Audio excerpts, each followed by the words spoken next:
Welcome to our studio, Voice of India. I am Gupta. We have a very special guest in our studio, Anita, Maharaj. Anita, welcome to our studio. Thank you so much, Anita. Thank you for coming in such a short notice. Oh, my pleasure. Anita, we all come in this world without bringing anything with us. And when we leave, we don't take anything with us too either, right? That's right. But between the life and the death, in that interval, we fight for the things which we didn't bring with us and which we are not going to take with us. What you think? You're right. You're absolutely right. But I think the question becomes, why do we do that, right? You're absolutely right. So it's an The reason I ask these questions because I have seen in the study circle I have seen your input, your entire family. I really have so much. It's very easy for you to answer a question like that. Even you are a side devotee, so you can.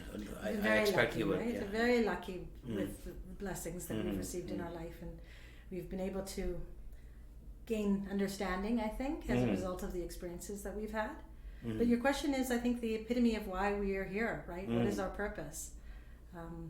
So the question of why are we chasing success? No, remember in many times we discuss about the desire, about the ceiling of the desire. Let's just talk about the desire thing. Sure, absolutely. So ceiling of desires. What is ceiling of desires? It's the notion that we often want more than what we need, and this program Ceiling of Desires was started back in, I believe it was 1981, out of Prashanti Nilayam, and Sai Baba had started it with the Balvikas, which is the children that are part of the study program.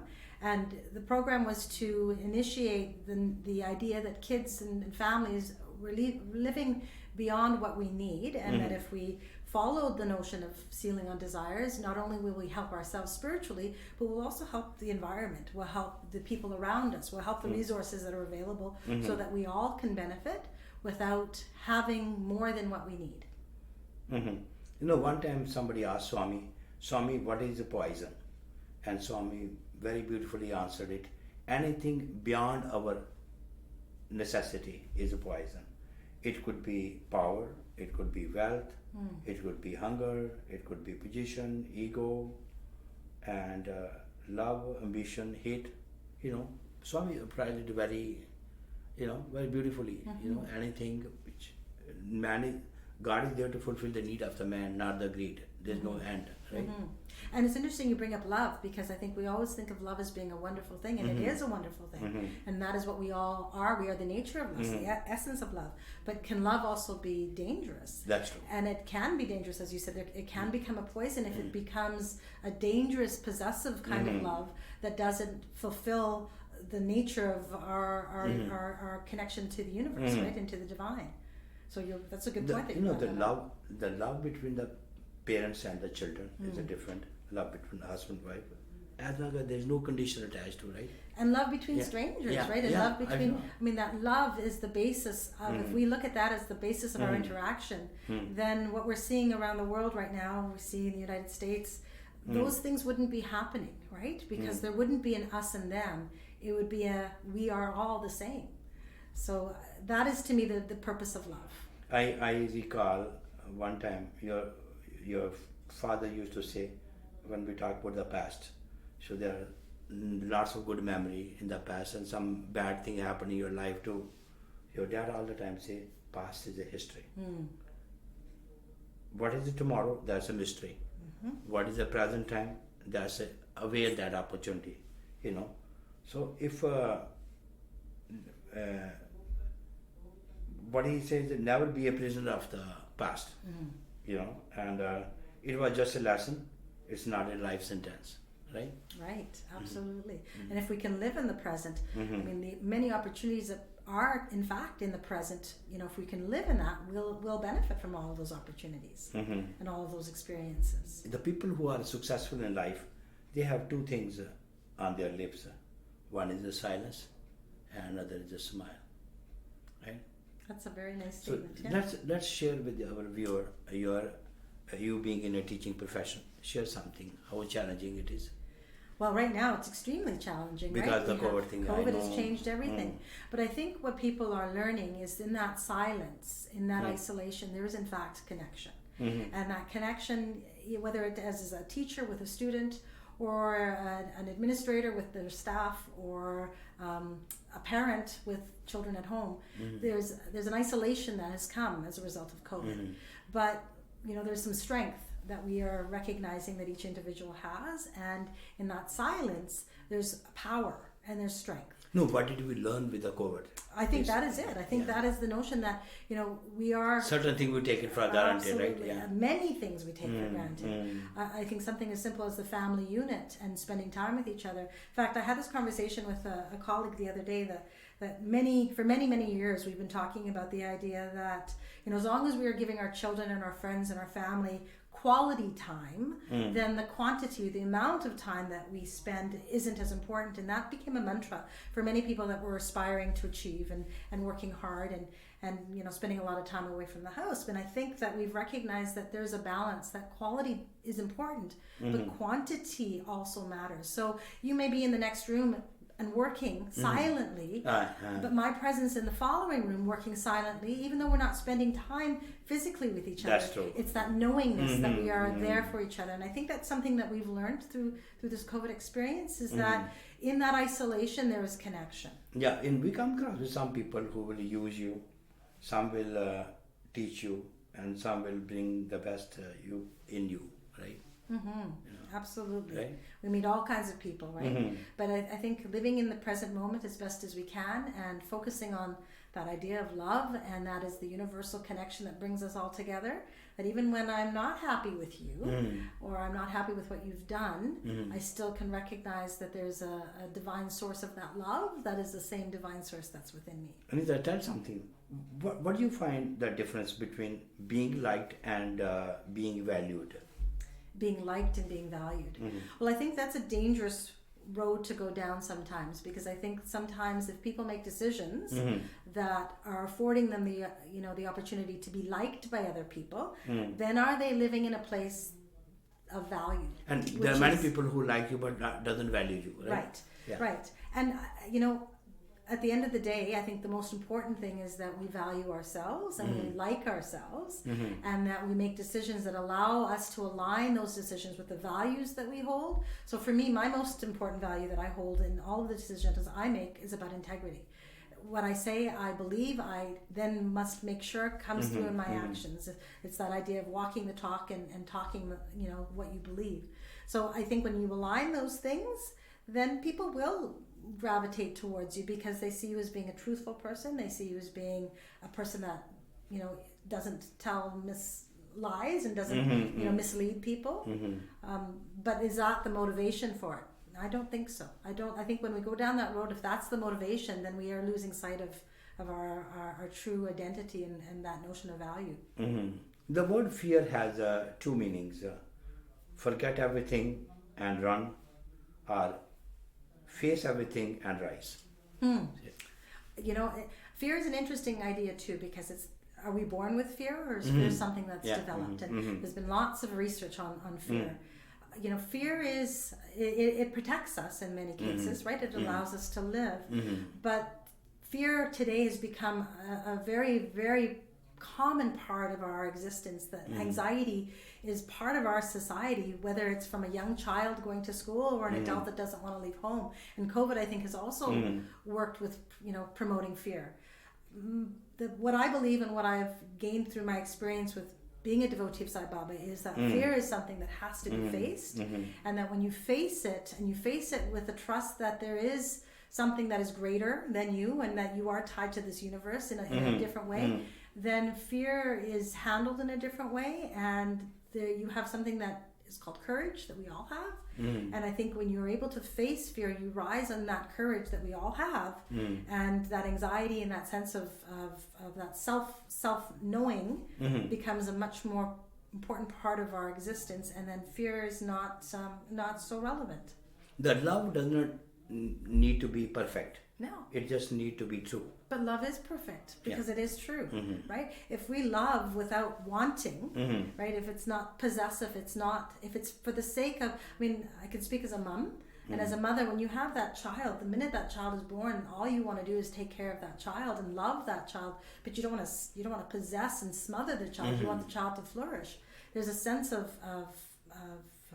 desire for that child to do well, and I think that's the essence of what love is when you're giving it selflessly without wanting something in return. There's benefits that happen without your even wanting it. No, to build a trust, it take years. It does. But to lose, it take moment. Right. Trust is like a glass. Once broken, it will never be the same. Right? Take a long time to build a trust. Right? It is, yeah. So Trust. how you deal with the situation For when me, you... Yeah. Trust is about honesty. It really is. I absolutely believe that saying, that trust is, once it's gone, it's very, very difficult to bring back. But if you're in a situation, you acknowledge that trust has been challenged, and everybody that's involved in that situation is willing to work. But how you will deal it if you have to face a situation like that? To me, I always give the benefit to the person who is trying to make a change, right? I always view, and that's my sense of trust that I have in human beings, but I have that trust in myself, right? So I trust myself to make the right decisions. But we don't know what tomorrow is going to bring for us, right? No. This is so uncertainty. No. Yeah. Right? Yeah. My father actually would always say, life will unfold as it must. And that's the idea that we can't put our faith in what tomorrow might bring. We have to put our faith in what we're doing right now in hopes that tomorrow will, with that sense of patience, right? That's true. That tomorrow will bring something based on the work that I'm doing now. So when we die, people cry, beg for you to come back. But sometime when we are still around, they don't even show that they care about us. Right? Yeah. We see that all the time when people Yeah. pass away, that people have so many regrets. So maybe that's the essence, that one shouldn't live with regrets. We have the present moment to make our thoughts and our feelings known towards each other. And the If people there that is we- any misunderstanding, Right. don't you think it's Right. better to resolve it, right? Right, but you also have to recognize that not everybody is going to be in line with your thinking, and there are going to be people that disagree or don't like you, and you have to be okay with that. If you're living from a place of truth and honesty and wanting to do the right thing, then it's okay. But you also don't have to dislike that person, right? You can only control we your all actions. do mistake. So a good apology has three facts. I'm sorry, it's my fault, and what can I do to make it fix it, the problem? Yes, right? absolutely. But it people does. forget this third part. Right. Right? Yeah. Easy to say sorry, Well, and but I'm- it has to be yeah. from here. It's not lip And service. I can't, it has to be from here, but I can't judge whether it's from, if you're apologizing to me, I can't judge whether if it's, you have to know if it's from your heart or not. I can't judge that, right? So you're right, when the person is making the apology, they have to own that apology. They have to, It has to be from in. right, if they want, and there's been many people that have made apologies without it being from the heart, but guess what happens? The problem happens again, and then the likelihood is that apology. But don't you think saying that, what can I do to make it right? Right? I think that's even that great, is a right? secret, yeah, absolutely right. That is the secret. No family is perfect, right? We argue, we fight, we sometimes stop talking each other, right? But in the end, family is a family, right? Well, you can't choose your family, Yeah. right? There's a We have no karmic choice. connection. In There is it a says connection, right? you have a choice in making friend, Right. but the family is a family, right? Right. You cannot choose that. The love will always prevail, right? Right. Yeah. Right. So- but there are friends that are like family, right? You Yeah. can have friends that should have been your family, right? So you have Mm-hmm. choices over that, and sometimes you're very lucky with who those friends are. When in the Swami teaching, when we talk about the sealing of the desire, we are a human being. We like to have this. Sometimes we go out of way. Tell something how to seal the desire. I don't know if I have the secret No, to but that. what I'm saying, we normally talk in our in the group discussion, right? From a spiritual perspective, one always has to ask the question to oneself: why? Why do I want this? Why is this important to me?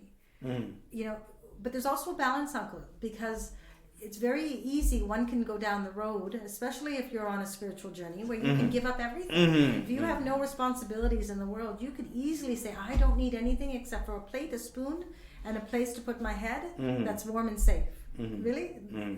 So I can become a minimalist, is what we call it. And if that suits your lifestyle, if that suits your desires, that's okay. But if it doesn't suit your desires, it doesn't suit your lifestyle, it doesn't make you a bad person, and it doesn't make you any less than somebody who's willing to give up everything, right? Yeah. So there is a balance. One has to live within their means. One also has to remember that part of our purpose in this earth is to better somebody else's life and to make life better for everybody. Make somebody else, Right, bring a smile on right, somebody else's right, face. absolutely. You know, everything is special if you think so. Every moment is memorable if we feel so. And everyone is unique if you think so. So life is beautiful if you live so. Think positive, live happy, and celebrate the life. That's right. Right? That is right. So anything you like to share today with the people? Well, Uncle, I have so much I can share. There's lots I would love to share, but you know what? Thank you for this opportunity. It's I've been very blessed. You know, Definitely Anita, very we blessed. all do mistake in lifetime, but you know, that doesn't mean they have to pay the rest of their life, right? We are human being. Absolutely. Everybody do mistake. Life is about mistakes. Yeah. In fact, as an educator, that's one of the most important things that we try to talk to parents about. That it's okay for children to fail. It's okay for somebody to struggle. That's part You of have the courage to try again. Absolutely, and that is what we want. We want to inspire that in students. If they never have the opportunity to have lack of success, the problem is though we promote success so highly that sometimes students will do anything, including cheating and lying. Even the good people do mistake too. Right. That doesn't mean they are bad. You know? It's not about good or bad. It's about making sure that we're constantly learning. Because I believe that is our purpose on this earth: is to learn. So it's an old saying that we do mistake every day, but don't repeat it. That means And if that's you repeat when that, we you learn. haven't learned, right? Right. Yeah. Exactly right. Anita, thank you very much for Thank you. sharing your It's my thoughts with us, pleasure. right? Looking forward to see you again. Very in nice our of you to studio. invite me to be here And today. thanks for watching Voice of India. Thank you.